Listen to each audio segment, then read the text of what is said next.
Good evening बच्चे party. Good evening. Good evening sir. Good evening जी, good evening.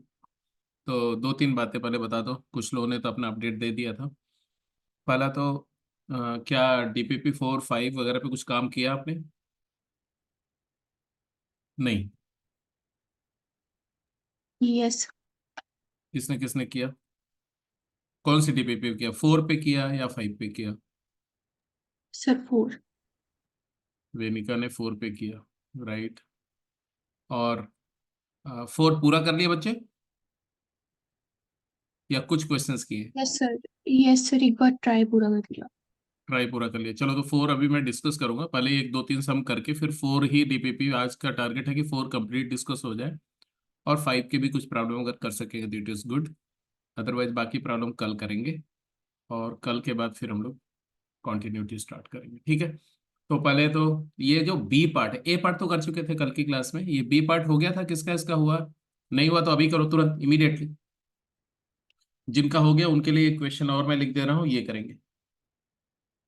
एक C part में लिख रहा हूँ यहीं पर।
ये सीरीज सम करनी है आपको।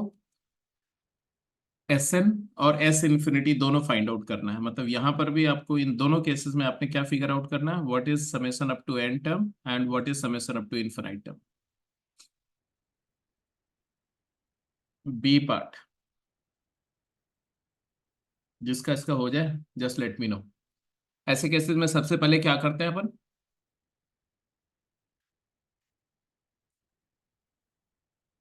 अननोन सीरीज में सबसे पहले उसका जनरल टर्म पैटर्न को ऑब्जर्व करते हैं, जनरल टर्म फिगर आउट करते हैं, फिर जनरल टर्म को आप टेलीस्कोपिक सम के फॉर्म में सॉल्व करने की कोशिश करते हैं। मतलब उसको दो कंसेक्यूटिव के डिफरेंस में ब्रेक करने की कोशिश करते हैं, ठीक है? तो first of all B part में just let me know what is the general term. Find T N. tan inverse n plus 1 minus n over 1 plus n plus 1 into n। tan inverse 1 1 1, numerator 1 है, denominator में 3 7 13, तो 3 4 का difference है, यहाँ पर 6 का difference है। तो एक और टर्म पे ले जाओ तो ये 8 का डिफरेंस होना चाहिए अगर ये सीक्वेंस सही से एनालाइज। हालांकि एक टर्म और देना चाहिए। तो आप क्या क्या जनरलाइज करके क्या फिगर आउट कर रहे हो?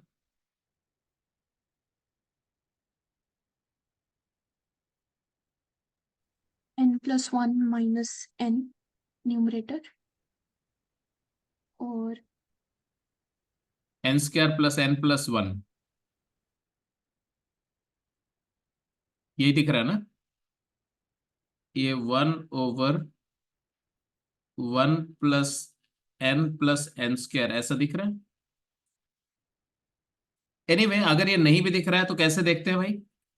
वो आपको पता है, प्रोग्रेशन तो आपने किया हुआ है बेसिक क्लास में, कि अगर आप मान लेते हो कि ये सीरीज है, कैसे करते थे? S is equal to 3 + 7 + 13 and so on. Suppose करो टी एन है तो डिफरेंस मेथड यूज करते हैं। फिर से एस को लिखो एक एक टर्म आगे शिफ्ट करके, तो 3 + 7 + 13 and so on plus T n -1 plus T n. And then when you subtract तो इधर में आ जाएगा क्या? लेफ्ट हैंड साइड क्या हो जाएगा? 0। और राइट हैंड साइड क्या आ जाएगा? 3 + 4 प्लस 6 प्लस 8, एक टर्म और इसमें होना चाहिए वैसे, ऐसी सीरीज आएगी, एंड माइनस टी एन। तो ये टी एन इधर लाओगे तो टी एन जो आएगा वो एक एपी बन जाएगी यहाँ से। 3 को अगर अलग कर दो या 1 अलग करके ना, इसको ऐसे लिख सकते हो, 1 + 2 + 4 + 6 ऐसा आ जाएगा। और ऐसे कितने टर्म आ जाएंगे इसमें, एन टर्म आ जाएंगे। तो ये हो जाएगा basically 1 + n² + n into n+1। और फिर इसको क्रॉस वेरीफाई करो तो ये T1 3 है, T2 7 है, T3 13 है। तो ये सेटिस्फाई भी कर रहा है। तो ये जनरल टर्म फिगर आउट किया, और फिर जनरल टर्म फिगर आउट करते ही आपको समझ में आ जाएगा कि इसको कैसे आप difference of two consecutive term लिखेंगे। न्यूमरेटर में n+1 minus n upon 1 + n into n+1 लिखा। तो ये आपका ब्रेक हो गया क्या, tan inverse of n+1 minus tan inverse of n, and therefore sigma Tn is sigma Tk k varies 1 to n। अगर n टर्म का समेशन चाहिए तो आ जाएगा summation tan inverse k+1 minus tan inverse k varies 1 to n+1।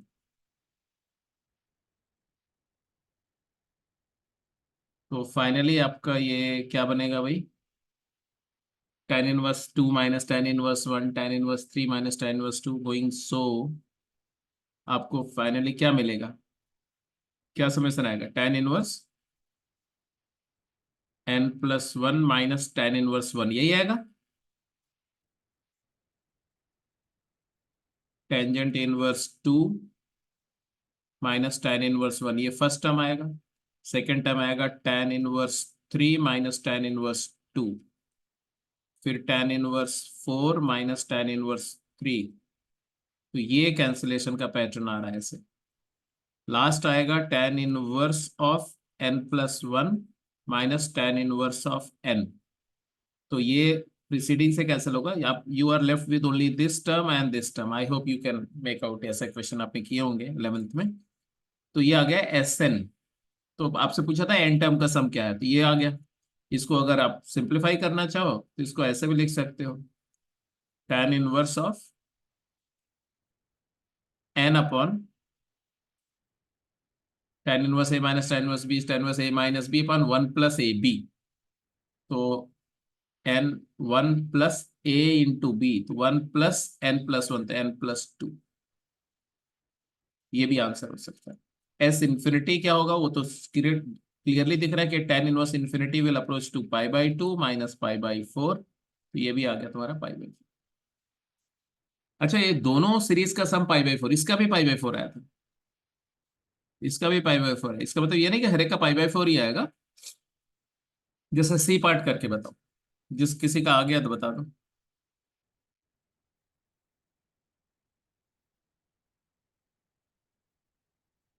B part में अगर किसी को कोई इश्यू है तो पूछ सकते हो, अगर क्लियर है तो सी पार्ट वर्कआउट करके दिखाइए।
हाँ जी,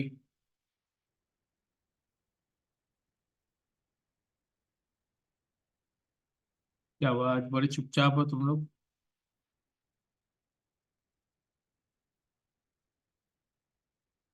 हम्म।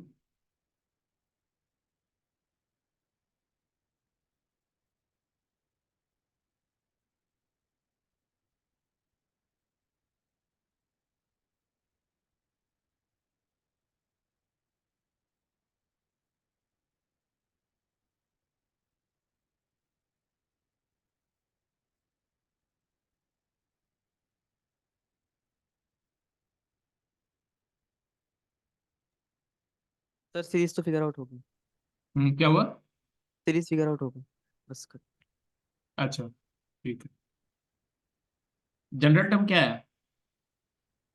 tan inverse general term 2/n+2 का square. tan inverse of 2/n+2 का स्क्वायर।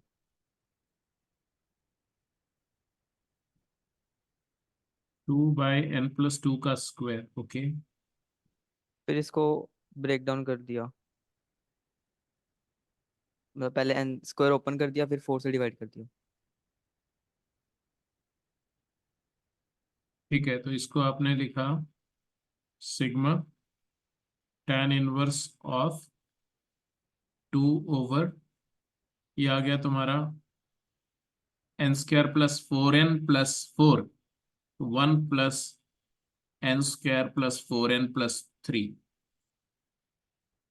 और फिर इसको आप फैक्टर कर रहे हो, तो फैक्टर हो ही रहा है ना? यस। ये हो रहा है तुम्हारा सिग्मा टेंजेंट इनवर्स ऑफ, ऊपर में 2 रखा, नीचे आया 1 plus, what does it become, n+1 × n+3। Yes sir. And coincidentally the difference of these two product is here in the numerator. So 2 as well you can rewrite as n+3 minus n+1.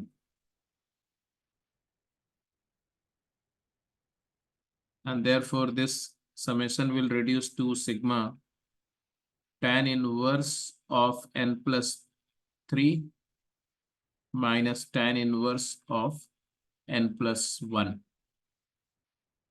तो telescopic सम तो यहाँ भी बनेगा, थोड़ा सा different बनेगा, n1 से लेके n तक। अगर अपन Sn बोल रहे हैं, Sn का मतलब n की वैल्यू 1 से स्टार्ट करेंगे और n तक जाएंगे।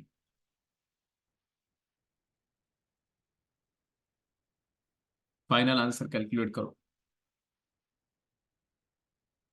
अब यहाँ पर जो आ रहा है एक्चुअली, n1 पर क्या आएगा, tangent inverse of 4 minus tan inverse of 3, no 2, n = 2 when you plug in, you'll get tan inverse of 5 minus tan inverse of 3, tan inverse of 6 minus tan inverse of 4. So now you can see that the cancellation will begin. Tan inverse 7 minus tan inverse of 5, and so on and so forth. It will continue. Last 3 terms, if I ask you, what do you write? What will be the last term? Tan inverse of n+3 minus tan inverse of n+1. Second last term, tan inverse of n+2 minus tan inverse of n. Third last term, tan inverse of n+1 minus tan inverse of n-1. Now, if you add all these terms, you can see the pattern in which the terms are getting cancelled telescopically. So you can figure out the summation. How they are getting cancelled? This term cancels with this term. This cancels with this term. This term cancels with the next term. And the last, this cancels with here. This will be by its preceding one. This will be by its preceding one. So what will happen actually? At the end, what we are left with? We will be left with what? The last two term here and the two term here. So your result will be tan inverse of n plus 3 plus tan inverse of n plus 2 minus tan inverse 2 minus tan inverse 3. Yes, if you work it out, you can add this to like this. Then what will the final answer, by the way? Sn तो चलो आगे चल के इसको plug in कर सकते हैं, इसको क्लब कर सकते हैं, फिर सिंप्लीफाई करके एक Sn का फार्मूला तो बन गया, आ ही गया। S इंफिनिटी क्या होगा ये मेरे को बता दो, what will be S infinity? This goes to pi by 2, this goes to pi by 2, pi by 2 plus pi by 2 becomes pi, minus tan inverse 2 plus tan inverse 3 if you plug in, if you combine. Tan inverse x plus tan inverse y, x and y product is greater than 1, both are positive. I hope you remember. क्या होता है इसका? pi plus tan inverse. Pi plus tan inverse of x plus y is 5 over minus 5, na? 1 minus 6. Yes, sir. So it actually turned out to be how much? Pi by 4. Pi by 4. This pi and this minus pi gets cancelled. और ये हो जाएगा minus, तो pi by 4 हो जाएगा।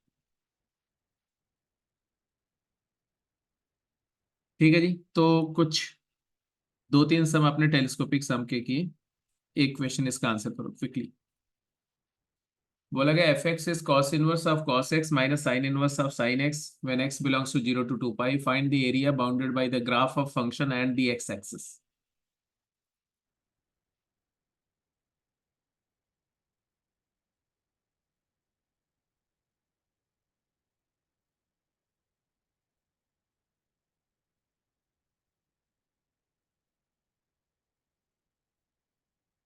फिर DPP 4 आपके पास होगी, उसको ओपन कर लो।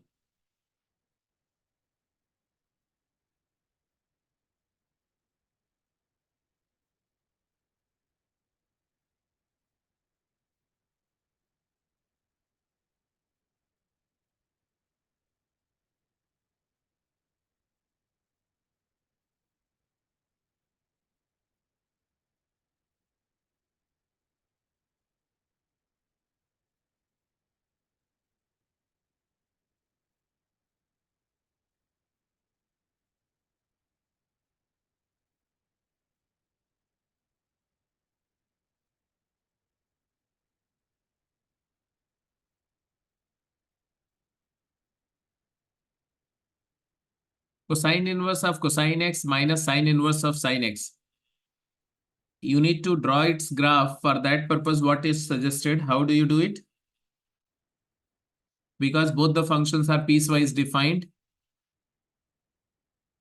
and periodic function, दोनों function का period 2 pi है,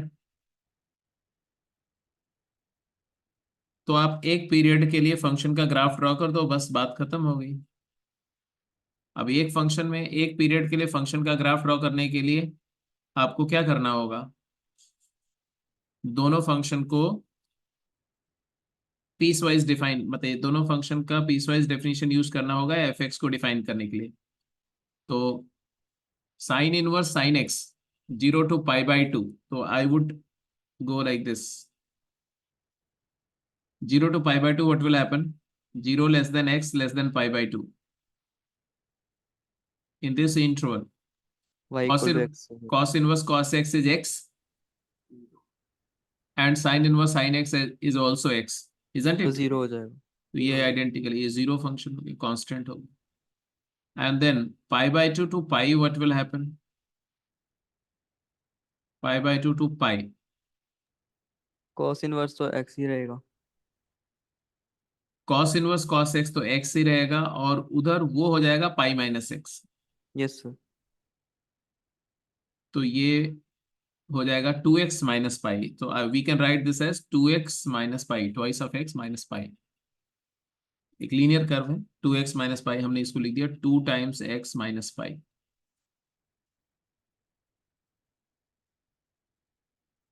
what about the interval pi to 3 pi by 2?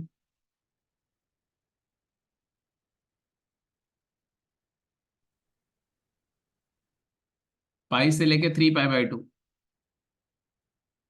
Pi से लेके 2 पाई तक जो कॉस इनवर्स कॉस एक्स क्या होता है? 2 pi minus 2 x, pi minus x. 2 pi minus x. And what about 2 pi minus x लिखा मैंने। And what about sine inverse sine x?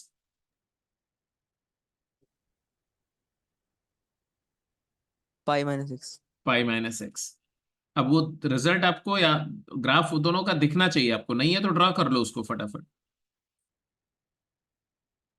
जैसे ऐसे देखो, ये हम क्या बोल रहे हैं, ये ग्राफ किसका, ये ऐसा, ये graph sine inverse sine X का ग्राफ है। और कॉस इनवर्स कॉस एक्स का जो ग्राफ है वो ऐसे जाता है, ऐसा यहां तक ऐसे जाएगा, और यहाँ के बाद ये ऐसे आएगा ऐसे। ये 0 से 2 पाई की बात है, और इसी को एनालाइज कर रहे हैं। We are breaking the interval here. एक इंटरवल ये था, एक इंटरवल ये था, और एक इंटरवल यहाँ है जहां जहां पर डेफिनेशन चेंज हो रही है, और एक इंटरवल यहाँ। तो ये फर्स्ट केस डिस्कस किया, फिर सेकंड डिस्कस किया, फिर ये थर्ड डिस्कस किया, अब ये फोर्थ की बात कर। तो तो साइन थर्ड, इनवर्स का एरिया तो डायरेक्टली हम जीरो नहीं कह देंगे टोटल, तो कॉस इनवर्स का ही निकाल लेते हैं। हाँ क्या बोल रहे हो? साइन इनवर्स का टोटल एरिया तो जीरो ही है। अ- अगर साइन हम इनवर्स का एरिया कैसे जीरो है यार? साइन मतलब इनवर्स के साइन इनवर्स इंटीग्रल ऑफ की साइन वैल्यू जीरो ना, एरिया थोड़ी। Sign inverse of sine X का जो इस इंटरवल में एरिया है। एरिया जीरो नहीं है बेटा, यही तो समझ रहे हो ना। एरिया तो साइन इनवर्स साइन एक्स का एरिया क्या होता है? एरिया तो स्केलर क्वांटिटी ना, तो ऐसा होगा ऐसा ऐसा, तो ये पूरा एरिया जीरो कैसे हो जाएगा? क्योंकि हम अभी ऐड एंड सब्ट्रैक्ट कर रहे हैं तो वो जीरो नहीं हो जाएगा। ऐड सब्ट्रैक्ट क्यों करोगे? एरिया तो पॉजिटिव ही होती है ना, तो ऐड सब्ट्रैक्ट क्यों करोगे? उसके इंटीग्रल की वैल्यू जीरो होगी। अगर यहाँ से यहाँ तक इंटीग्रेट करोगे तो ये पॉजिटिव एरिया और ये नेगेटिव आएगा। इंटीग्रल, नेगेटिव इंटीग्रल की वैल्यू जो है एरिया की इक्वल आएगी, तो इसलिए जीरो हो जाएगा। बट वो एरिया जीरो नहीं बोलते उसको। एरिया तो ये भी कुछ यूनिट है, कोई भी, जैसे मान लो ये 1 यूनिट है, सपोज करो ये 1 यूनिट है, तो ये 2 यूनिट एरिया होगी ना। बट जब हम सब्ट्रैक्ट कर रहे हैं और कॉस इनवर्स हमेशा साइन इनवर्स से बड़ा है, तो जो हमारा सब्ट्रैक्ट करके फंक्शन आएगा वो हमेशा पॉजिटिव आएगा, तो हम कह नहीं सकते।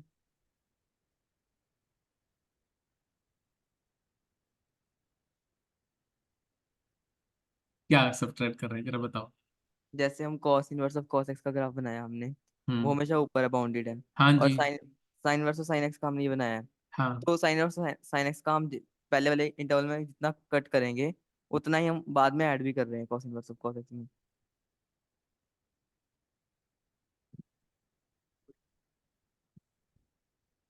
तो अच्छा, उस सेंस में बोल रहे हो? हाँ उस सेंस में तो ठीक है। तुमने बोला साइन इनवर्स साइन एक्स का एरिया जीरो है, वो गलत है। आप ये बोलो कि एक्चुअली जब आप एफ एक्स माइनस जी, एक फंक्शन में से दूसरा फंक्शन सब्ट्रैक्ट करते हो, और उस इसका मतलब इन दोनों फंक्शन के बीच की एरिया, तो आपको एक्चुअली ये वाली एरिया चाहिए, ये एरिया चाहिए, यस सर, इस थॉट से। ये एरिया चाहिए। तो ये एरिया निकाल सकते हो और डायरेक्ट ग्राफिकली भी निकाल सकते हो। तो अभी मैं उस इंटरप्रिटेशन से जा नहीं रहा हूं, मैं सीधे सीधे बोला पहले फंक्शन निकाल लो। अभी बात उस पर भी आएंगे, उस पर भी बात करेंगे। ठीक ओके है। सर। अब ये वाला, इसमें भी ये वाला क्या है, कॉस इनवर्स कॉस एक्स तो 2 पाई माइनस एक्स है, बट ये हो जाएगा, ये वाला ग्राफ क्या है, ये है -2 पाई प्लस एक्स ना, साइन इनवर्स साइन एक्स इस इंटरवल में। तो 3 पाई बाई 2 से 2 पाई, 3 पाई बाई 2 से लेके 2 पाई इंटरवल में तुम्हारा साइन इनवर्स साइन एक्स जो है -2 पाई प्लस एक्स है, बोलो हाँ या ना? अरे ये पाई है, ये 2 पाई है, ये जीरो है, तो ये स्ट्रेट लाइन का इक्वेशन क्या होगा? तो इसका इंटरसेप्ट क्या है? इंटरसेप्ट -2 पाई है और स्लोप 1 है, फिर -2 पाई प्लस एक्स है। तो मैंने लिखा minus minus 2 pi plus x. तो वर्चुअली तुम्हारा फंक्शन जो बनेगा वो बनेगा ऐसा, इधर 0, इधर 2x माइनस पाई, फिर ये आ गया तुम्हारा कितना है, जरा बताओ, कांस्टेंट आएगा। यस यहाँ पर ये माइनस एक्स है, प्लस एक्स कैंसिल, तो कितना आ गया, पाई। सर। और फिर अगले इंटरवल में क्या आ गया, 4 पाई माइनस 2x, आया ना।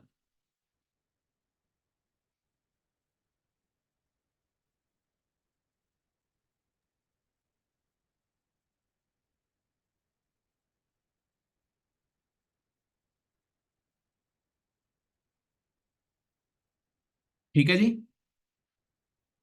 तो यस तो अब बोल रहे हैं क्या कि find the area bounded by the graph of this function x axis, तो इसका ग्राफ कैसा होगा वो देख लो। इस फंक्शन का ग्राफ ऐसा होगा, हालांकि वो वहां से भी आपको फिगर आउट होगा, बट अभी मैं बोल रहा हूँ ग्राफ कैसा होगा। तो मैंने चारों पार्ट दिखा दिए, 0 है, ये है आपका 2 पाई, यहाँ है पाई, यहाँ है पाई/2, यहाँ है 3 पाई/2। 0 से पाई/2 में क्या ग्राफ है बताते जाओ। 0 से पाई/2 में ग्राफ क्या है, 0। 0 पाई/2 से पाई में क्या है, 2x माइनस 5 2x-पाई। 2x-पाई का मतलब क्या हुआ, x equal to pi by 2 पे 0 से शुरू हुआ। पाई पर वैल्यू पाई आ जाएगी, यहाँ पर ये यहाँ आ जाएगा ऐसे ऐसे। ठीक है। और पाई बाई और 2 पे 0। पाई/2 पर क्या आ जाएगा, 0। 0। तो 0 से पाई यहाँ ऐसे ज्वाइन कर दो इसको, तो let us join it like this, and then it will again remain a pi. Constant function, ऐसा। पाई से 3 पाई/2 कांस्टेंट है, और फिर क्या हुआ, फिर 4 पाई माइनस 2x नीचे आ जाएगा वापस। और 3 पाई/2 से लेकर के 2 पाई तक फिर से क्या है, 4 पाई माइनस एक्स है। 4 पाई माइनस एक्स मतलब यहीं से, बोलो। नीचे जाएगा 2 पाई में, यहाँ पे ऐसे 0 आ आएगा ना। जाएगा ऐसे। अब इसका एरिया क्या होगा वो तो निकल ही जाएगा। तो अभी हम लोग कैलकुलस का इस्तेमाल नहीं कर रहे हैं, हम लोग ये बिल्कुल मान लेते हैं कि अभी हमें कुछ भी नहीं पता है, तो डायरेक्टली आंसर लिख रहे हैं। तो ये एरिया होगी, और ये एरिया एक ट्रेपेजियम की एरिया है। What is the area that you can figure out and gate me the answer.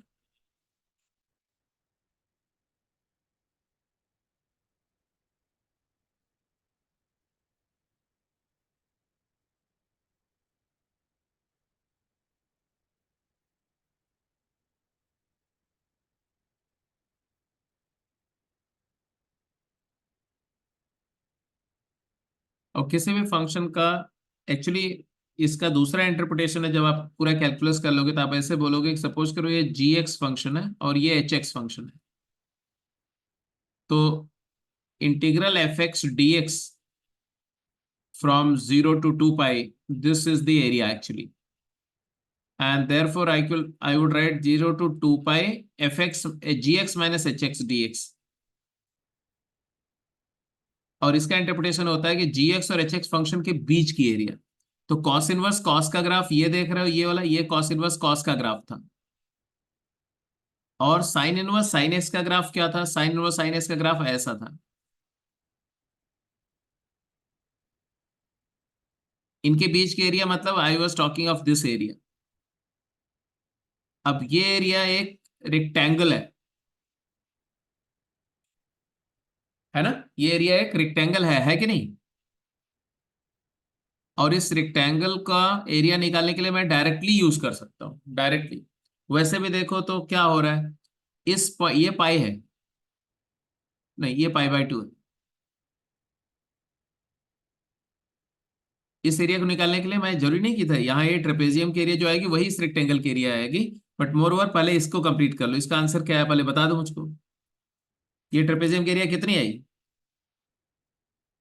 1/2 into summation of the parallel sides, तो ये कितना है, ये कितना है, 3 पाई बाई 2 है, और 3 पाई ऊपर बाई टू, और ऊपर वाला कितना है, पाई बाई 2 पाई/2 पाई स्क्वायर है।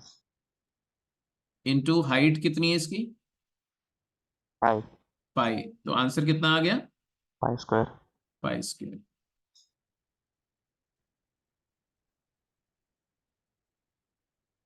अच्छा, ये रेक्टेंगल की एरिया कितनी होगी? इस रेक्टेंगल का ये लेंथ बता दो। अगर ये ए पॉइंट है, ये बी पॉइंट है और ये सी पॉइंट है, can you get me the A B and B C? What is A B?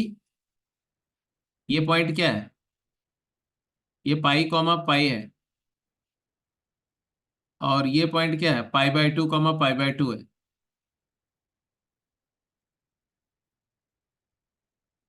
A B बता सकते हो? डायरेक्ट भी बता सकते हो, ए से बी की ये टोटल लेंथ कितनी है? ओ बी लेंथ कितनी है? ओ टू बी, उसी का जस्ट हाफ है ओ।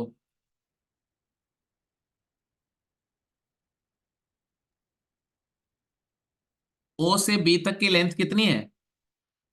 पाई√2। Pi root to. ए से बी तक की पाई बाय रूट 2। तो ये वाला ए बी लेंथ हो गई pi by root two. Let me put it like this, pi over root two. And what is this length? पाई√2। Pi root two. 2 pi square आ गया। तो वहां से भी आ गए। तो यही है कि आपका इंटरप्रिटेशन, जैसे जैसे आप लर्न करते जाओगे तो आपको समझ में आएगा क्या हो रहा है। अब अ, प्रथम प्रथम यस सर। यस। आपने पहले जो सोच रहे थे वो क्या सोच रहे थे? मेरे को थॉट था कि लाइक वो प्लस हो रहा है जितना उतना माइनस हो रहा है, तो एक्सप्लेन करने के लिए मेरे को लगा कि मैं एरिया की तरह बोलता हूँ कि एरिया। जीरो है। अब इसमें मैं एक बार समझा देता हूँ तुमको कि एक्चुअली होता क्या है। अगर मान लो कि जैसे साइन एक्स ही ले लो बेटा, साइन एक्स है ना। अब साइन एक्स का आपको पता है कि दो लूप बनेंगे, 0 से 2 पाई की बात करो। तो साइन एक्स का एरिया अगर पूछा जाए ना, तो एरिया का मतलब होता है, ऐसे समझो आप, कि यहां से एक्स डिस्टेंस पर एक आप ऐसे dx एलिमेंट लेते हैं ना, ऐसे dx विड्थ का। तो x डिस्टेंस पर ये हाइट क्या हो जाएगी? इस साइन है। साइन एक्स या एफ एक्स बोलो ना, मॉड एफ एक्स बोलते हैं इसको, है ना। Yes sir. और उसका विड्थ क्या ले रहे हैं हम? dx। तो इस एरिया एलिमेंट dA जिसको बोलते हैं, ये dA एलिमेंट का एरिया क्या होगा? ये होगा mod F x D x. Mod F x D x होगा। और ऐसे सारे एलिमेंट को ऐड करेंगे तो आएगा, टोटल एरिया जो आएगा वो आएगा इंटीग्रल। अब 0 to कहीं तक ले रहे हैं, मान लो 0 to x ले रहे हैं dA, तो वो क्या आ जाएगा? वो आ जाएगा तुम्हारा 0 to x mod F x D X. अब mod F x D X area है जब एफ एक्स अपना साइन चेंज करेगा। तो तो नेगेटिव से पॉजिटिव करते हैं उसको। हाँ, तो एरिया नेगेटिव वाले भी पॉजिटिव हो जाएगी, क्योंकि मॉड लेने पर नीचे वाले भी रिफ्लेक्ट करके ऊपर चला जाएगा ना। तो एरिया हमेशा पॉजिटिव ही आएगी। मतलब अगर मैं ऐसा लिखता हूं कि 0 to 2 पाई, राइट, और अगर मैं साइन एक्स डी एक्स लिखूंगा, मेरी बात समझो, अगर मैं साइन तो एक्स ये डी एक्स जीरो लिखूंगा होगा। तो ये जीरो आ जाएगा। Yes sir. But area zero नहीं बोलेंगे, क्योंकि एरिया में साइन एक्स डी एक्स थोड़ी लिखेंगे। एरिया के लिए हम mod sine x D x लिखेंगे, तो उसकी वैल्यू क्या आ जाएगी? उसकी वैल्यू 2 आ जाएगी। रादर ये 4 आ जाएगी ना, और आ जाएगा। 4 आ जाएगी, 4 आ जाएगी। तो ये आपको ध्यान रखना है कि एरिया जो है वो जीरो नहीं होगी, इंटीग्रल की वैल्यू जीरो होगी, क्योंकि इंटीग्रल की वैल्यू एरिया नहीं होती है। इंटीग्रल की value, integral f x D x is not area, it is algebraic sum of the areas. जब डेफिनेट इंटीग्रल करेंगे तो वहां पर वो डिटेल में डिस्कस होगा। आगे चलते हैं। ठीक है जी, अभी क्लियर है? कोई दिक्कत तो नहीं इसमें? Yes sir no clear. Sir. ठीक है, तो अब एक क्वेश्चन मैं देखना चाह रहा हूँ। आपने जो, अगर आपने फोर्थ डीपीपी करी है तो मैं फोर्थ डीपीपी के क्वेश्चंस टेकअप कर रहा हूँ एक एक करके। आप मुझे बता दो, पहला क्वेश्चन हो गया? किसी को डाउट है? मैं लिख भी देता हूँ क्वेश्चन। हो गया। डीपीपी 4 का क्वेश्चन 1 की बात कर रहा हूँ मैं। क्वेश्चन 1 तुम्हारा क्या है? क्वेश्चन 1 दिया कि sine inverse x belongs to 0 to π/2, and then you have to evaluate, under this restriction you have to evaluate tangent of an expression, and that expression was cos inverse of sine of cos inverse x plus sine inverse of cosine of sine inverse x over 2, इसका value बताना था आपको। ठीक है, जिसका हो गया है वो इसी टाइम में कुछ और क्वेश्चन करते रहे, आगे अपने टाइम को यूटिलाइज करेंगे। जब मैं आंसर करूंगा इसको तो अगर आप देख लेना एक बार कि मैं कैसे सॉल्व कर रहा हूं, और अगर आपको लगता है कि you did by some other method and this method is better, then you can note it down. If you think that your method was better, you will tell us, everybody will listen to it. तो अब ऐसे question को करने के लिए किसका किसका कितने बच्चे कर चुके हैं वो अपना रेज हैंड कर दें, जो एक जिनका ये क्वेश्चन हो गया था, आंसर आ गया। शिवम का हो गया था, और वेनिका? Yes, sir. ठीक है, गुड।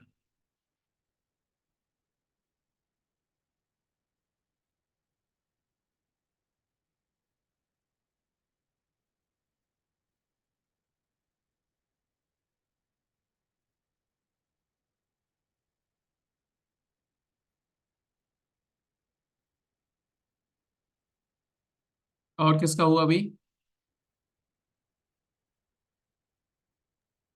यस सर हो गया। क्या किया, क्या करोगे? क्योंकि 0 to π/2 की रेंज में है, हाँ, तो पहले तो कॉस इनवर्स को तो चेंज कर देंगे π/2 माइनस साइन इनवर्स में, साइन इनवर्स एक्स 0 से π/2 लाई कर रहा है, इसका मतलब क्या हुआ? यानी x 0 to 1 होगा। एक्स 0 to 1 लाई कर रहा है, वेरी करेक्ट। एक्स 0 to 1 लाई कर रहा है मतलब एक्स पॉजिटिव है, एक्स पॉजिटिव है तो साइन इनवर्स को कॉस इनवर्स में कन्वर्ट किया जा सकता है। तो आपने, और कॉस इनवर्स को साइन इनवर्स में, तो tan इनवर्स ऑफ, अब ये कॉस इनवर्स को साइन में ले जाओगे, साइन इनवर्स में, तो ये सिंप्लीफाई हो जाएगा, तो क्या लिखोगे आप? It is cos inverse of sine of, sine π/2 inverse of क्या? Root of 1 - x²। एग्रीड? इसको π/2 माइनस साइन इनवर्स भी लिख सकते किसको? हैं, कॉस इनवर्स। हाँ, वो भी लिख सकते हैं। इसको आप, अगर आप sine of cos inverse x है तो कॉस इनवर्स को π/2 माइनस साइन इनवर्स करोगे तो sine of π/2 minus theta is cos theta. वही हो जाएगा। तो उसके बाद है ना, तो कॉस थीटा हो जाएगा, तो cos of sine inverse X आ जाएगा, तो cos inverse cos of sine inverse X आ जाएगा, तो वो भी कर सकते हैं, कर सकते हैं ना? Yes sir. तो वेल डन, चाहे आप ऐसे, चलो अभी ऐसे कर दिया तो मैं ऐसे ही छोड़ रहा हूँ इसको, इसको इसी तरह से क्या लिख दें? साइन इनवर्स ऑफ क्या लिख दें? Cos of cos inverse of cos of cos inverse of root of 1 2 - x² by 2। And finally आपका ये tan इनवर्स नहीं था, टेंजेंट ऑफ था, तो इसके बाद आ गया तुम्हारा टेंजेंट ऑफ, क्या आया ये तो रूल आउट हुआ, cos inverse this plus sine inverse this, तो π/2, तो π/4 हो गया ना, π/2/2, and therefore it is equal to 1। दूसरा सिंप्लीफिकेशन जो सजेस्ट किया गया कि इस वाले को सिंप्लीफाई करने का ये भी तरीका हो सकता है कि cos inverse of sine of, और कॉस इनवर्स को π/2 माइनस साइन इनवर्स एक्स लिख दिया, कॉम्प्लीमेंट्री एंगल वाले रिजल्ट से। Sine 90 minus theta cos theta होता है, तो ये cos inverse of cosine of sine inverse x हो गया। तो actually cos inverse of cosine of sine inverse x को अपन क्या लिखेंगे? तो साइन साइन इनवर्स एक्स क्या होता है? साइन इनवर्स एक्स की रेंज होती है क्या? इधर 0 to π/2 होगा। बट साइन इनवर्स एक्स दिया हुआ इन्होंने 0 से π/2, तो 0 से π/2 तो कॉस का प्रिंसिपल डोमेन होता है, तो इसलिए इसको हम सिंपली क्या लिख देंगे? Sign inverse x. Yes sir. इसी तरह से ये वाला क्या हो जाएगा? दूसरा वाला हो जाएगा कॉस इनवर्स एक्स। ये जो sine inverse of cosine of sine inverse X जो होगा वो हो जाएगा कॉस इनवर्स एक्स, और साइन इनवर्स और कॉस इनवर्स एक्स का सम क्या होता है? π/2, तो numerator π/2 is π/2, so this quantity is π/4, and again you will get the result. ठीक है, ये फर्स्ट क्वेश्चन था। दूसरा क्वेश्चन तो सिंपल ही था। Yes sir. दूसरा, तीसरा, चौथा, पांचवा, दूसरा क्वेश्चन भी मैं लिख देता हूं, आप बताओ किसका इसका हो गया था? Secant square of tan inverse 2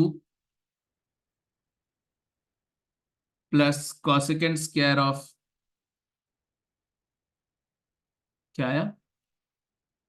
cot inverse 3 हाँ जी, शिवम का हो गया, वेनिका का हो गया, ठीक है। प्रथम तुम्हारा भी हो ही गया होगा। Yes sir. ठीक है, क्या किया आप लोगों ने, क्या करना चाहिए वैसे? 1 + tan सर स्क्वायर secant को प्लस normally 1 + tan² में कन्वर्ट करते हैं। सीकेंट को 1 + tan में कन्वर्ट कर दिया, चलो फिर, और इसको 1 + cot में कर दिया, Yes sir। तो ये 1 + tan² ऑफ tan−1 2 हो गया, प्लस 1 + cot² ऑफ cot−1 3 हो गया। अब tan, बेसिकली ये क्या है, ये 1 1 और 1, तो ये तो 2 हो गया, प्लस ये जो आया तुम्हारा tan−1 2 का होल स्क्वायर है ये। इसी तरह से cot−1 3 का होल स्क्वायर है, तो दिस इज 2, प्लस ये हो गया क्या, tan−1 2 इज 2, तो 4 + 9 15। ऐसे भी कर सकते हो, और ऐसे भी कर सकते हो कि आप इसको सीकेंट ऑफ tan−1 2 का स्क्वायर था, इसी तरह से कॉसिकेंट ऑफ cot−1 3 का स्क्वायर था, तो आप इस tan−1 को सीकेंट इनवर्स में कन्वर्ट कर सकते हो, है ना। ये tan−1 2 क्या है, थीटा है, तो tan θ अगर 2 है तो आप जानते हो ना कि ऐसा सिचुएशन होगा, tan θ 2 है, means this is 2, this is 1, this is √5, तो सीकेंट θ क्या हो जाएगा, √5 हो जाएगा, है ना। तो ये √5 डायरेक्टली लिख सकते हो, √5 का स्क्वायर। इसी तरह से फेजर डायग्राम से cot−1 3 अगर 5 है, cot5 3 हो जाएगा। cot5 3 होने का मतलब क्या है, बोलो। ये 3 है, ये 1 है, और ये Okay. एंगल 5 है, तो ये हो गया √10। तो कॉसिकेंट 5 क्या हो जाएगा, बोलो। √10. कॉसिकेंट 5 √10 हो जाएगा, तो ये √10 का स्क्वायर हो गया, तो यहां से भी आंसर आ गया वही 15। तो it is up to you that how do you go, both are equally good, both are simple, दोनों में बहुत बेसिक बात यूज हो रही है। तो सेकंड क्वेश्चन भी सिंपल था। थर्ड क्वेश्चन कितने लोगों का हो गया?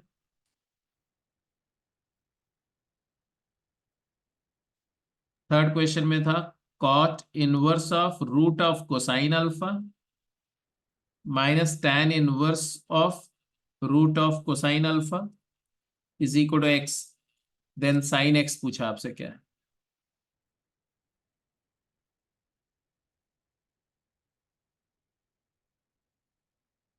ठीक है जी, हो गया, हो गया। किसका डाउट है ये? वैसे इसमें करना क्या चाहिए, बोलो। तरीके बहुत सारे हैं, बट आपने कैसे किया? मैं तो इसको cot−1 को π/2 माइनस में कन्वर्ट कर दूंगा, तो π/2 -2 tan−1 और x, तो π/2 - x is equal to 2 tan−1 of root cos x cos alpha, and then मुझे sin x चाहिए, तो I will apply cosine function both side, cos yes. Of π/2 - x is equal to cosine of, and 2 tan−1 cos alpha को क्या लिख दें, because हम जानते हैं कि 2 tan−1 x को मैं cos इनवर्स में ब्रेक कर सकता हूं, बोलो हाँ या ना। Yes sir. इधर में sin x आ गया, 2 tan−1 को cos में क्या होता है, फार्मूला याद है, 2 cos inverse tangent, of 1 - x square. Yes. It is equal to cos inverse of 1 - x² upon 1 + x², लेकिन ये कब होता है, ये आइडेंटिटी कब होल्ड करती है, always all positive x। Principal domain की कंडीशन में होल्ड करेगी। प्रिंसिपल डोमेन मतलब जब ये 2 θ tan−1 x को थीटा लेंगे ना, तो टू, -π/2 से π/2। हाँ 2 θ -π, तो tan -1 to 1 होना चाहिए x की वैल्यू, है ना। Yes sir. तो x की वैल्यू जो है वो -1 to 1 होनी चाहिए, तब ये होल्ड करेगा, ये ध्यान रखना। और अपना इनपुट क्या है, root cos alpha. Root cos alpha की वैल्यू क्या होती है, <1 root cos alpha belongs 0 to to 1। 0 to 1, 0 to 1. तो बिल्कुल इसको सेटिस्फाई कर रहे हैं, इसलिए अपन कर सकते हैं। तो इसको लिखेंगे कॉस ऑफ, इसको लिखेंगे cos inverse of 1 minus cos alpha over 1 plus cos alpha. तो obviously cos of cos inverse तो क्या हो गया, न्यूट्रलाइज हो गया। 1 minus cos alpha by 1 plus cos alpha is 2 sine square alpha by 2 cos square alpha by 2, that is tan square alpha by 2।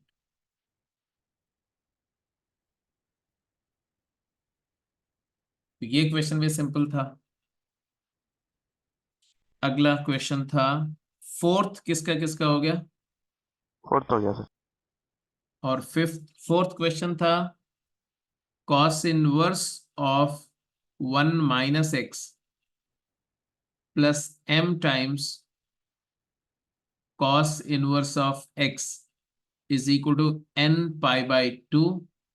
और आपसे पूछा गया कि दिया गया कि n is negative and m is positive, n less than equal to 0 है and m greater than 0 है। ध्यान देना, m पॉजिटिव है, n 0 या 0 से लेस है, ऐसा दिया गया। और फिर आपसे पूछा गया क्या, number of solution of this equation, number of solutions. Sir domain range में कुछ प्रॉब्लम था इसमें। दोनों पॉजिटिव है तो नेगेटिव की इक्वल हो सकते हैं, और अनइक्वल पॉजिटिव है तो इक्वल जीरो भी हो सकते आंसर क्या है, आंसर क्या है, हैं। No zero. सोल्यूशन। 0 आंसर है। Yes sir. No solution. ठीक है, इसमें ऑब्जर्वेशन ये है कि ये चीज हमेशा पॉजिटिव है। पॉजिटिव तो ना बोलो, ग्रेटर देन इक्वल टू 0 बोलो। इक्वालिटी भी हो सकती है, 0 भी हो सकता है। और m भी पॉजिटिव है तो ये एक्सप्रेशन भी ग्रेटर इक्वल टू 0 है।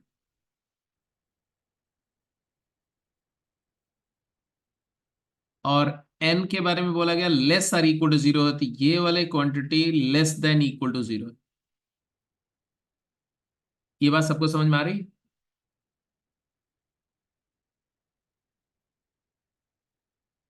Is that okay? इतनी बात समझ में आ रही है कि नहीं? यस। तो इक्वालिटी कब होल्ड करेगी?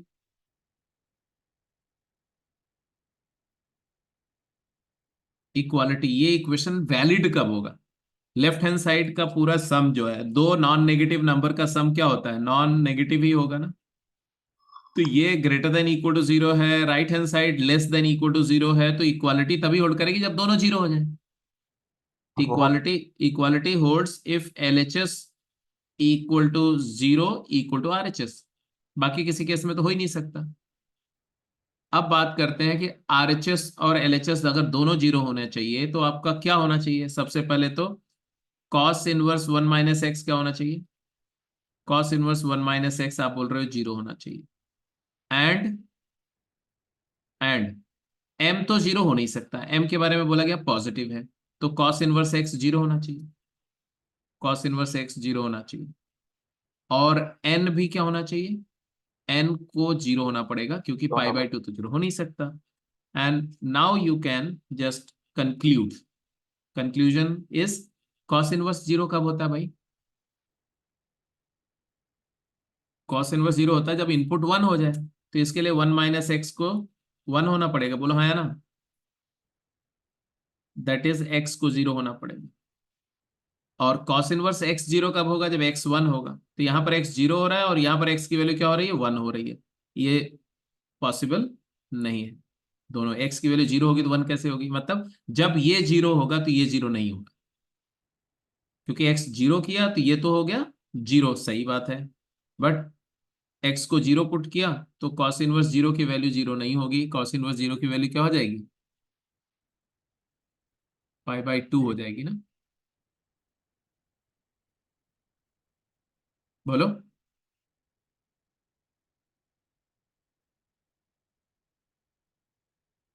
हो गए? बात समझ में आ गई कि नहीं? Yes. Yes, sir. Fifth question किसका इसका हो गया था?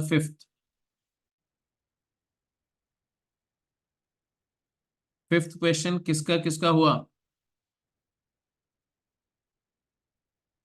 Late me write the question. नहीं हुआ था सर।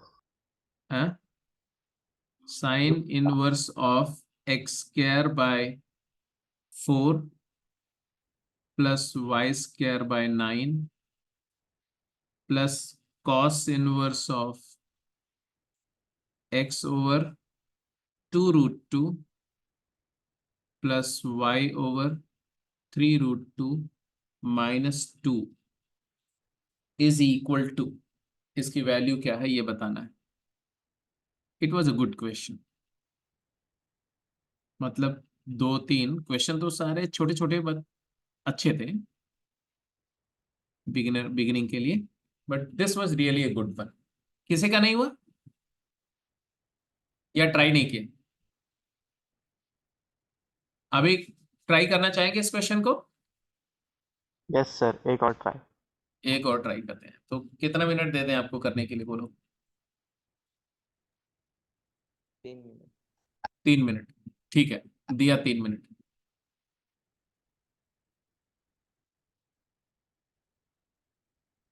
3 नहीं, मैं 3 मिनट से ज्यादा दूंगा। अगर आप फ्रेश ट्राई कर रहे हो, पहले नहीं अटेम्प्ट किया हुआ है, तो I give you 4 to 5 minute.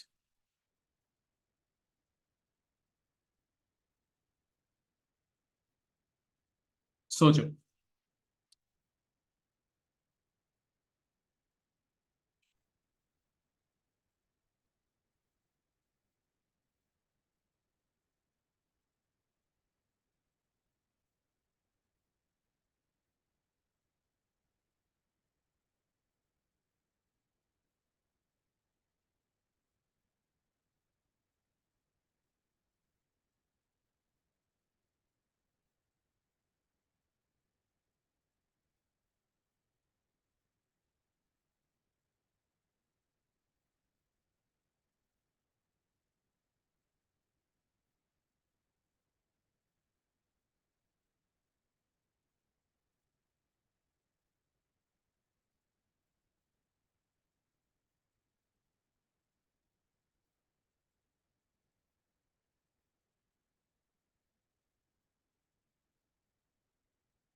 Done sir. क्या आर्ग्यूमेंट दिया बताओ? डोमेन रिस्ट्रिक्शन में लग रहा था मुझे। हाँ, क्या डोमेन? डोमेन रिस्ट्रिक्शन में। डोमेन रेस्ट्रिक्शन लगेगी, that's very sure. Domain restriction तो देखना ही पड़ेगा। तो फिर x² by 4 x² मतलब ये <<1 है, तो x को <2 और y को <3 होना पड़ेगा। एक्चुअली दोनों पैरामीटराइजेशन नहीं है। एक second,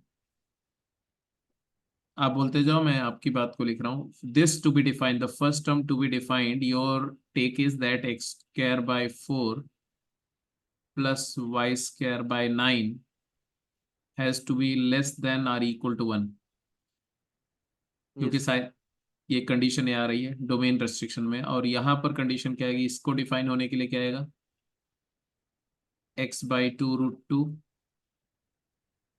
plus y/2√2 3√2 must be -2, this is less than equal to 1 and greater than equal to -1। Yes sir. यहां पर मैंने लोअर लिमिट नहीं लिखी क्योंकि ऑलरेडी दिख रहा है कि ये 0 से बड़ा होगा, है ना? Yes sir. तो ये इतना बोलना सफिशिएंट है। यहाँ पर हमें दोनों रिस्ट्रिक्शन देखनी है, ठीक है। फिर उसके बाद क्या ऑब्जर्व किया? फिर इसमें जैसे ये वाले जो ये वैल्यू है x/2√2 + y/3√2, हम्म।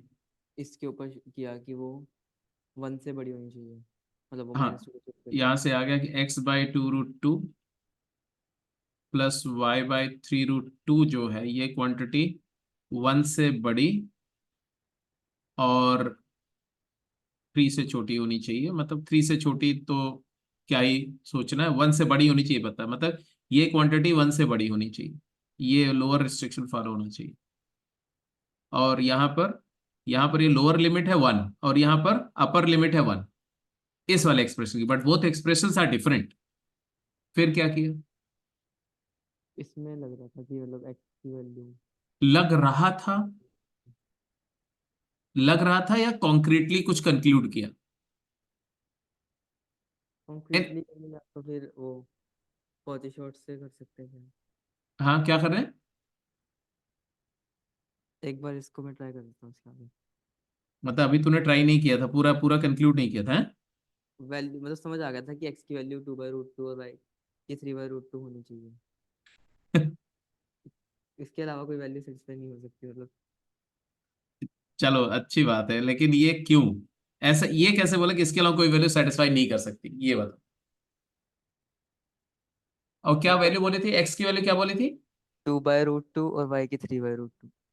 एक्स के 2/√2 और वाई के 3/√2। 3/√2। ऐसा क्यों लगा था? मिनिमम वैल्यू के थॉट में था कि ये इक्वल हो जाएंगे x² + 4/4 इक्वल।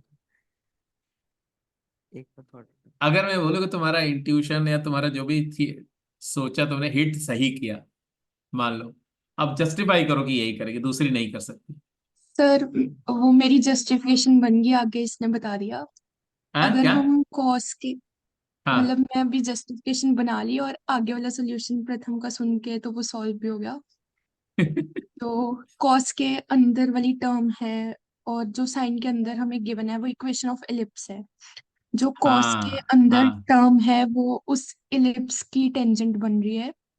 हाँ, तो ऐसे आगे ऐसे, हाँ ऐसे बिल्कुल सही। स्टेप। अब देखो, अब प्रॉपरली ये इंटरप्रेट करो कि ये इलिप्स का ऑन एन इंटीरियर है ना। अरे जब x²s1 < 0 हो रहा है ना बेटा, एक इलिप्स है जिसका मेजर एक्सिस जो है वो रादर ऐसे भी नहीं है, in fact I would like to draw it other way round, है ना, क्योंकि इसका मेजर और माइनर एक्सिस का डायरेक्शन थोड़ा डिफरेंट है। ऐसा ऐसा एक इलिप्स है, मानते हो कि नहीं मानते हो? जिसका मेजर एक्सिस 6 है और माइनर एक्सिस 4 लेंथ का है। ये तुम्हारा 2 है, ये -2 है, और ये 3 है, ये -3। ये इलिप्स है। और अगर बोल रहे हो कि ये इनइक्वालिटी सेटिस्फाई हो रही, मतलब x, y जो पॉइंट है, the point will lie on और इनसाइड दिस इलिप्स।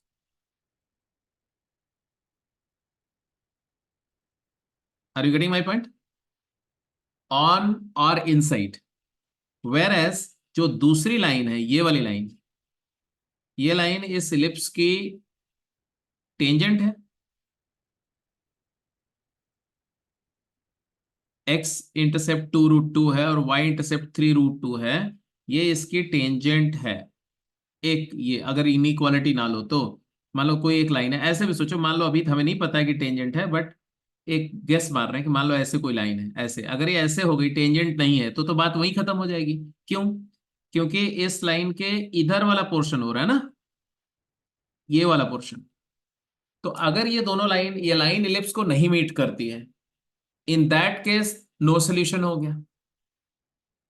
और अगर ये लाइन इंटरसेक्ट करती है, अगर लाइन मान लो ये सपोज करो कि अगर ये लाइन इंटरसेक्ट करती है ऐसे, तब then you'll get infinite many values of x comma y for which this function will be defined, and then optimization will be little tough task, क्योंकि आपको हर x y के लिए देखना पड़ेगा।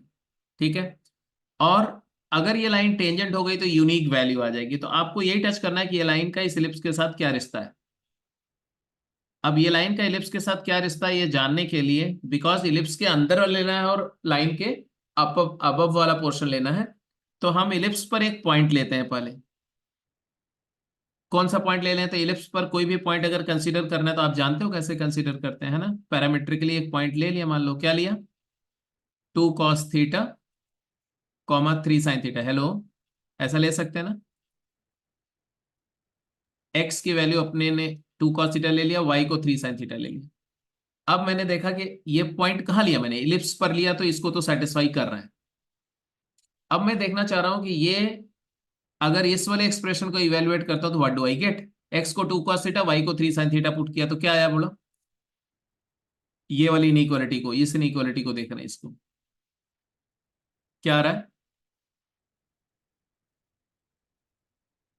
1 is less than equal to, या उस inequality को भी छोड़ो, चलो मैं ओरिजिनल एक्सप्रेशन को इवेलुएट करता हूँ, ये वाले कॉस इनवर्स का जो इनपुट है उसको इवेलुएट करता हूँ, तो क्या आएगा? 2 cos थीटा मतलब cos theta by root 2 plus sine theta by 3 root sine theta, y को 3 साइन थीटा बाई रूट 2 -2। इस एक्सप्रेशन का रेंज क्या आ रहा है बोलो? Hello, x by 2 root 2 plus y by 3 root 2 -2, ये एक्सप्रेशन ये हो गया। और इसकी रेंज क्या आ रही है? तो ऑब्वियसली -3 to 1 हाँ, -3 से लेके -1 आ रही है ना। 91 yes sir. And where as इसकी वैल्यू क्या आ रही है? ये वाली वैल्यू तो रेंज में है। अब आप चाहते हो कि अब डिफाइंड कब होगा, इसका मतलब है ये एक्सप्रेशन कब डिफाइंड होगा? जस्ट -1 पे ही होगा। यस, तो given expression will be defined only when will be defined if and only if इसकी वैल्यू क्या हो जाए? -1 हो जाए। और -1 कब होगी इसकी वैल्यू? इसकी वैल्यू -1 कब होगी? जब cos theta equal to sine theta equal to 1/√2 is equal to 1/√2, है कि नहीं? Yes sir. एंड अगर ये ऐसा हो गया तो हमारा जो पॉइंट x की वैल्यू क्या आ गई? x आ गया तुम्हारा √2, और y क्या आ जाएगा? y आ जाएगा 3/√2। ये डोमेन कंडीशन आ गई एक, इसे भी पता चल गया कि टच कर रहा है, ये लाइन इसको टच कर रही है। अब टेंजेंसी डिफाइन हो गया, तो अब आप इवेलुएट कर लो, तो आंसर क्या आ गया तुम्हारा? तो एक्सप्रेशन हमारा हो गया साइन इनवर्स ऑफ x को √2 लिया तो half plus half 1 plus cos inverse of -1 -1। Sine inverse 1 कितना होता है बच्चे? π/2 π/2। कॉस इनवर्स -1 होता है पाई, तो आंसर क्या आ गया? 3 π/2। 3π/2। So this was a little better question. I will not say that very difficult question, क्योंकि इंट्यूटिवली भी आप जो थोड़ा सा अलाइव है वो आइडिया पा जाएगा without getting into the detail. But subjective solution लिखना अगर आपको, तो ये अच्छा question, it's a good problem. ठीक है, सर आगे इसको चल। और कॉची शॉर्ट से भी कर सकते हैं प्रूफ। मेरा भी नहीं किस वाले को? यही इनइक्वालिटी कॉची शॉर्ट से भी होगी। कॉशी श्वार्ट्ज से भी? वो जो वेक्टर के मल्टीप्लिकेशन से बनती है आई गेस वही होती है। हाँ, हाँ, कॉशी श्वार्ट्ज से भी कर सकते हैं, कॉशी श्वार्ट्ज से भी कर सकते हैं, क्योंकि वही है ना कि एक दो का प्रोडक्ट है और फिर उनके स्क्वायर का सम है, तो वहां से भी कर सकते हैं। एनीवे, सिक्स्थ क्वेश्चन तो सिंपल था मेरे हिसाब से, सेवेंथ भी सिंपल था, एट्थ भी सिंपल था। एट्थ क्वेश्चन मैं देखता हूँ, सिक्स सेवेंथ हो गया सबका कि? हो गया ना सर? एट्थ हो गया, एट्थ। यस सर, हो गया ना। एट्थ क्वेश्चन में ऐसा था, tan इनवर्स x का, हालांकि ये सिंपल ही था वैसे, tan इनवर्स x का whole square plus cot inverse x का whole square is equal to pi square by 5 pi square by 8। और आपसे बोला गया सॉल्व फॉर x की वैल्यू क्या होगी? क्या करेंगे?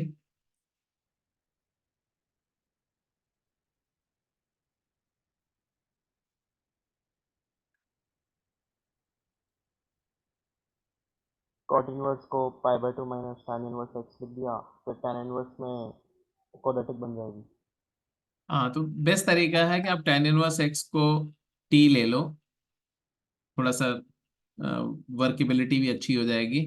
और cot inverse X pi by two minus T होगा, तो ये हो जाएगा तुम्हारा T square plus pi by two minus T का whole square is equal to 5 pi square by 8। और उसके बाद में आपके पास जो मिल रहा है वो 2t square and minus pi T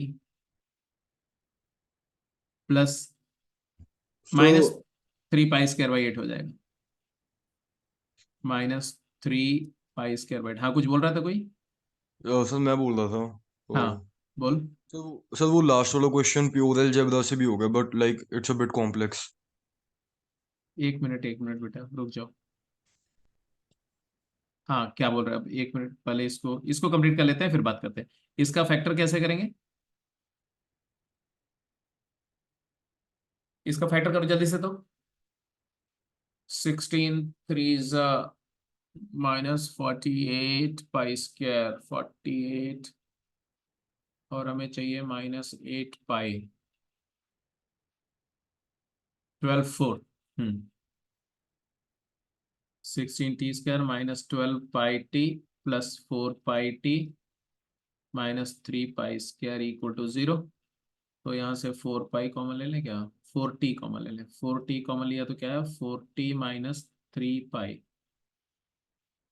and plus यहाँ से कॉमन ले लें पाई, तो 4t -3 पाई। तो तो -5/4 और 3/4। Very correct. अब देखो यहाँ पर कुछ बातें, इवन इफ ना कि कोई क्वेश्चन किया हुआ है फिर भी जब क्वेश्चन कोई सॉल्व कर रहा हो ना बेटा, चाहे तुम्हारा कोई फ्रेंड सॉल्व कर रहा हो या टीचर सॉल्व कर रहा हो, तो उसका प्रोसेस से लर्न करना चाहिए। अगर आपको कुछ वहां पर कुछ भी मिल रहा हो, जैसे कि कॉन्सेप्ट न्यू न्यू मिल रहा है, वो भी अच्छी बात है। वर्क करने का तरीका, कोई सब्स्टिट्यूशन, कैसे टाइम सेव करना है, हमेशा आपको अलर्ट रहना है और वॉचफुल रहना है।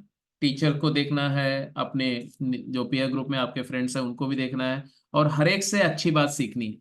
हर वो बात जो आपका टाइम बचाएगी, जो आपको कुछ नई लर्निंग दे रही है, उसको देखना है। जब भी रैंक लाना है तो रैंक लाने का यही प्रोसीजर होता है कि आप अपने हर तरफ से जो पॉजिटिव बातें, इंपॉर्टेंट चीजें हैं, उनको लर्न करते रहो हर एस्पेक्ट पर। तो यहाँ से आ गया टी की दो वैल्यू आई। एक तो टी की वैल्यू आ गई कितनी? 3 पाई बाई 4। और एक वैल्यू आ गई कितनी? -Pi by 4। और आपसे पूछा क्या था?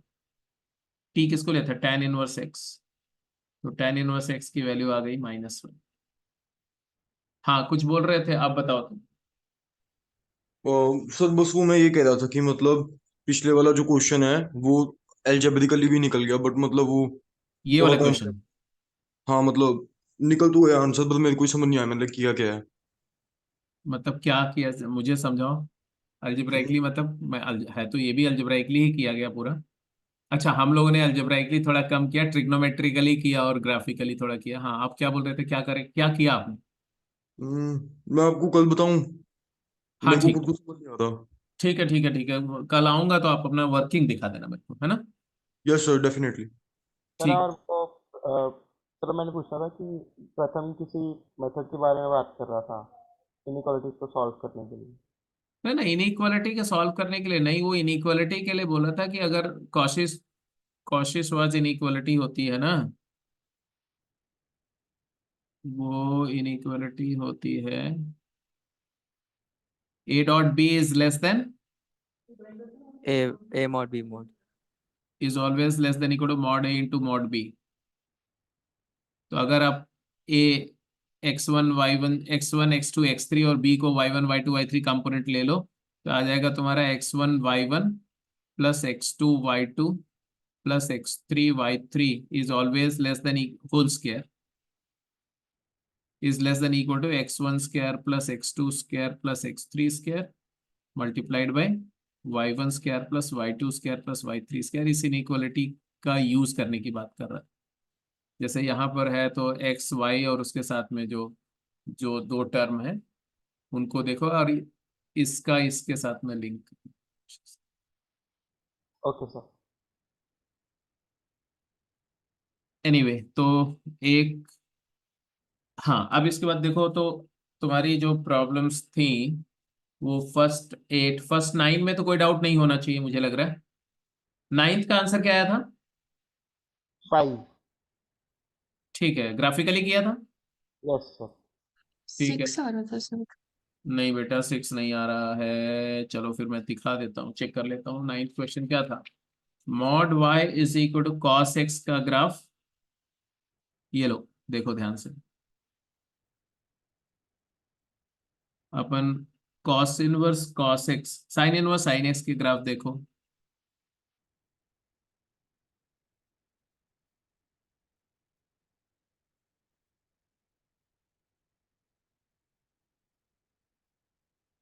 ये साइन इनवर्स साइन एक्स का ग्राफ है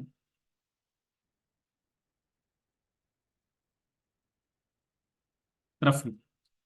और इसका लेबलिंग कर दो, तो ये है तुम्हारा -2 पाई, ये है -पाई, ये है 0, ये है पाई, ये 2 पाई, ये 3 पाई।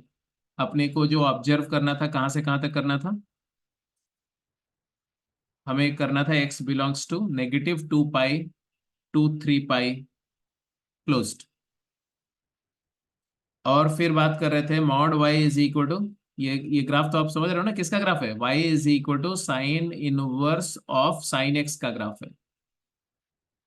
और हम बात कर रहे हैं दूसरा फंक्शन था mod y is equal to cos x. Mod y is equal to cos x का ग्राफ आप जानते हो, पहले कोसाइन एक्स का ग्राफ ड्रॉ करो। कोसाइन एक्स का ग्राफ ऐसा होगा, ऐसा। और उसका पॉजिटिव वैल्यू लो, नेगेटिव वैल्यू को रूल आउट कर दो। क्यों?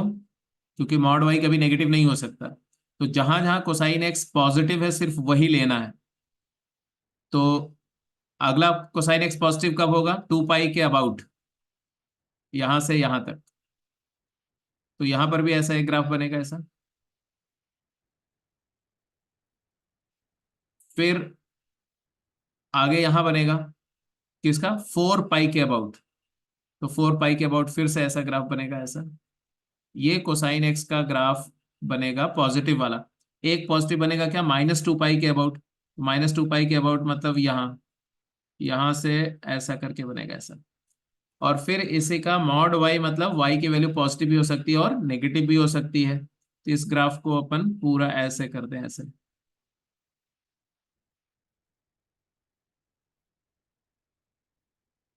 Are you getting my point? सारे लोगों को मेरी बात समझ में आ रही है? ये किसका ग्राफ है? mod y is equal to cos x का ग्राफ है। Now just count the point of intersection, number of intersection in the interval -2 pi to, बोलो, -2 पाई से 3 पाई के बीच में। तो ये दो इंटरसेक्शन पॉइंट यहां दिख रहे हैं, दो इंटरसेक्शन पॉइंट यहां दिख रहे हैं, और एक ही इंटरसेक्शन पॉइंट यहां दिख रहा है। इसके आगे नहीं जाना है, इधर यहां कर लोगे तो एक यहां भी दिख जाएगा, तो वो नहीं करना आपको। तो टोटल कितने सोल्यूशन है? 5 सोल्यूशन है। वेनिका क्लियर है? यस सर, मैंने वो एक्सटेंड कर दिया था। हाँ, तो ऐसे ही छोटी छोटी गलतियां होती बेटा, उसके लिए आपको बहुत, मतलब सिर्फ नॉलेज इंपॉर्टेंट नहीं है, नॉलेज के साथ साथ टेम्परामेंट। और बहुत आपको ना, छोटा क्वेश्चन हो, इजी क्वेश्चन हो या डिफिकल्ट क्वेश्चन हो, आपके आपका नेचर कैसा होना चाहिए? Your nature has to be calm, composed, cool, confident and determined, focused. तो जो मैंने बोला था ना, संपत्तौ च विपत्तौ च महताम एक रूपता, ये बात आपका, आप बिल्कुल,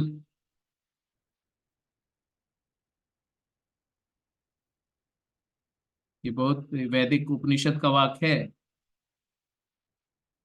इसका मीनिंग क्या है? इसका मतलब बता रहा हूं।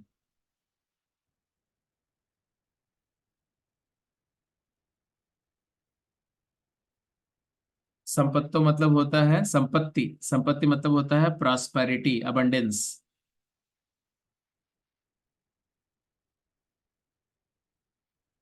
च मतलब होता है एंड, यह संस्कृत है ना, एंड। विपत्तो, विपत्ति मतलब, विपत्ति मतलब सुने, विपत्ति तो सुन, ट्रेजेडी। प्रॉब्लम्स। प्रॉब्लम्स या शॉर्टेजेस, कठिनाइयों में, डिफिकल्टीज, किसी भी तरह से ले लो। प्रॉस्पेरिटी को भी आप हर उसको सिनोनिमिकली डिफाइन कर सकते हो। संपत्तौ च विपत्तौ च मीन्स संपत्ति में भी, प्रॉस्पेरिटी में भी, और डिफिकल्टीज एंड मीन्स शॉर्टेजेस में, या आ, गरीबी बोल दो, पावर्टी हो, दोनों ही कंडीशन पर महताम मतलब होता है महापुरुष, ग्रेट पर्सनैलिटीज, ग्रेट बीइंग्स।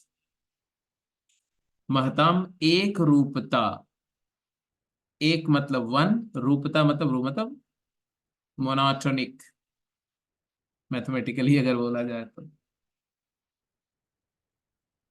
तो जो ग्रेट पर्सनालिटीज होते हैं, जो अचीवर्स होते हैं, वो दोनों ही सिचुएशन में, अगर वो बहुत प्रॉस्पेरिटी में है तो भी वैसा ही बिहेव करते हैं जब वो बहुत डिफिकल्टी में या विपत्ति में होते हैं।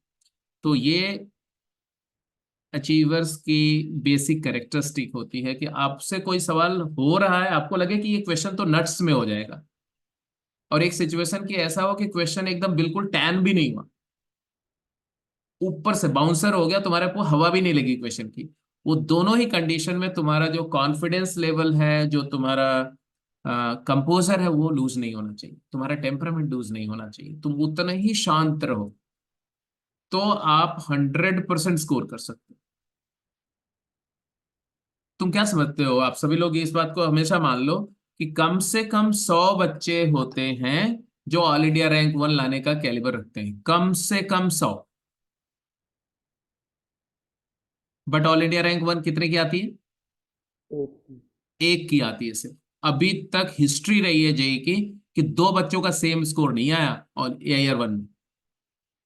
और मोस्ट ऑफ द टाइम ऐसा रहा है कि फर्स्ट रैंक और सेकंड रैंक के बीच में कम से कम नहीं तो 10 से 15 नंबर का डिफरेंस रहा।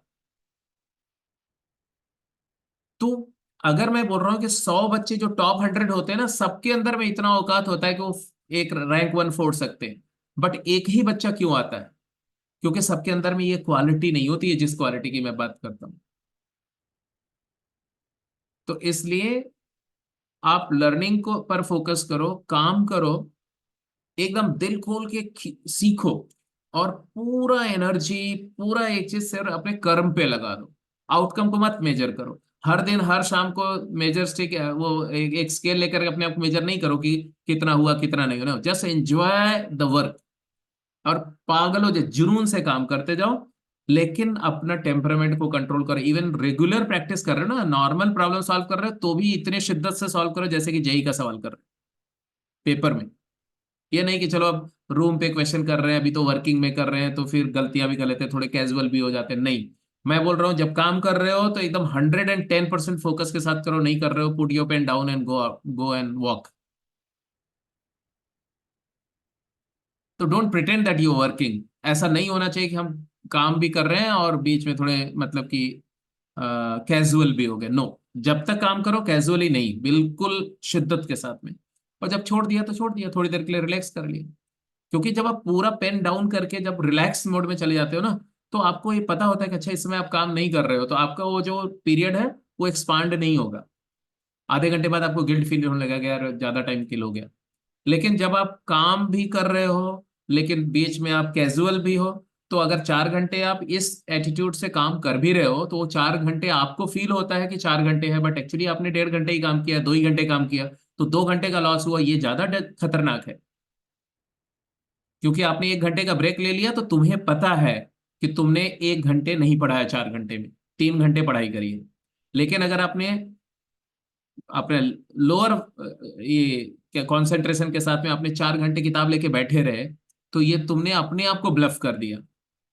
क्योंकि तुम्हें तो ये फील है कि तुमने 4 घंटे पढ़ाई करी, बट एक्चुअली 4 घंटे नहीं, तुमने तो 2 ही घंटे पढ़ाई करी। 2 घंटे तो तुम्हारे वेस्ट हुए हैं उस कैजुअल एटीट्यूड की वजह से। तो और ये गड़बड़ हुआ कि टाइम आपका लॉस हुआ। दूसरा मिस्टेक क्या होता है कि आपका एटीट्यूड कैजुअल हो जाता है, तो आपके अंदर में वो धीरे धीरे क्रॉप इन करने लगता है कि लापरवाही से आंसर कर दो, लापरवाही से डिसीजन ले लो, मिस रीड कर लो, मिस इंटरप्रेट कर लो, कॉम्प्रिहेंशन कॉम्प्रिहेंशन में गलतियां कर लो, कैलकुलेशन एरर कर लो। तो वो एक एटीट्यूड जो तुम्हारा खराब हो रहा है, वो तुम्हें बहुत डीपली जो है वो हार्म करता है लॉन्गर ड्यूरेशन में। तो just keep this thing in mind. बाकी ठीक है, कल फिर कंटिन्यू करेंगे आगे प्रॉब्लम सॉल्विंग को। अब आप चूंकि काफी सारी प्रॉब्लम इसमें से डिस्कस हो गई है, बचे हुए जो 2-4 सवाल है वो भी उनको कर जाओ सारे, कल उसका डिस्कशन करके फिर अगली वाली डीपीपी का बात करेंगे, ठीक है? ओके सर, ओके, यस चलो सर, थैंक यू। चलो, bye bye. Thank you sir, thank you sir. Good night sir.